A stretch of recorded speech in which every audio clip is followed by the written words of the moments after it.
আমাদের পরিচিত এক দিদি অনেকগুলো রসুন আমাদের দিয়েছিল।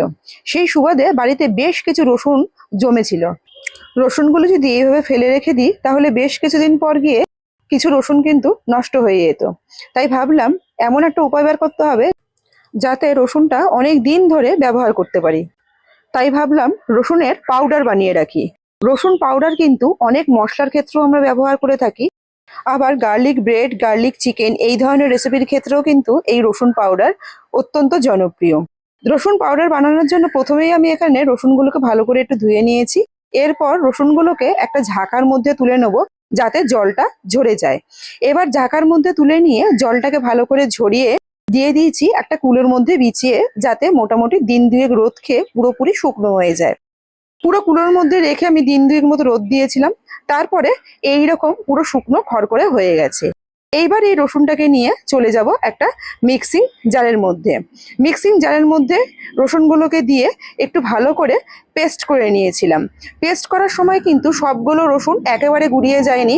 বেশ কিছু আদা আদা রসুন ছিল, একটু কোনো দলা পাকিয়ে গেছিল, তাতে কিন্তু কোনো সমস্যা নেই। পুরো সবকিছু মিলিয়ে আমার এতখানি মতো রসুন আমি পেয়েছিলাম। এবার এই রসুনটাকে আবারও আমি একটা কুলোর মধ্যে দিয়ে দিয়েছি মোটামুটি 2 থেকে 3 দিন আবারও রোদ খাইয়ে পুরোপুরি শুকনো করার জন্য, যাতে রসটা পুরোপুরি টেনে যায়। রোদ্দুরে দিয়ে শুকনো করেছি মোটামুটি 3 দিন মতন।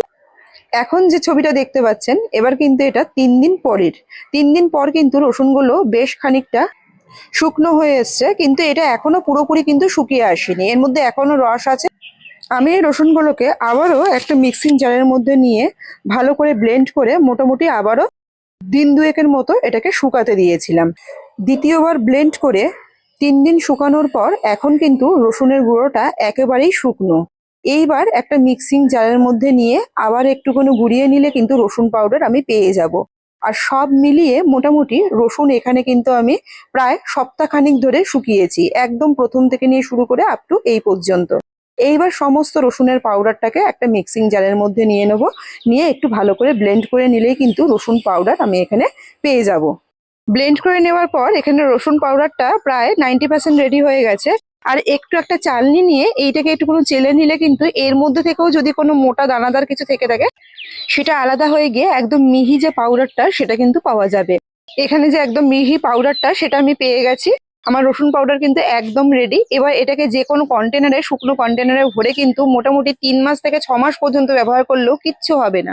যে কোনো মশলা তৈরির ক্ষেত্রে অথবা গার্লিক ব্রেড জাতীয় যে কোনো রেসিপির ক্ষেত্রে কিন্তু এই রসুন পাউডার দারুণ কার্যকরী।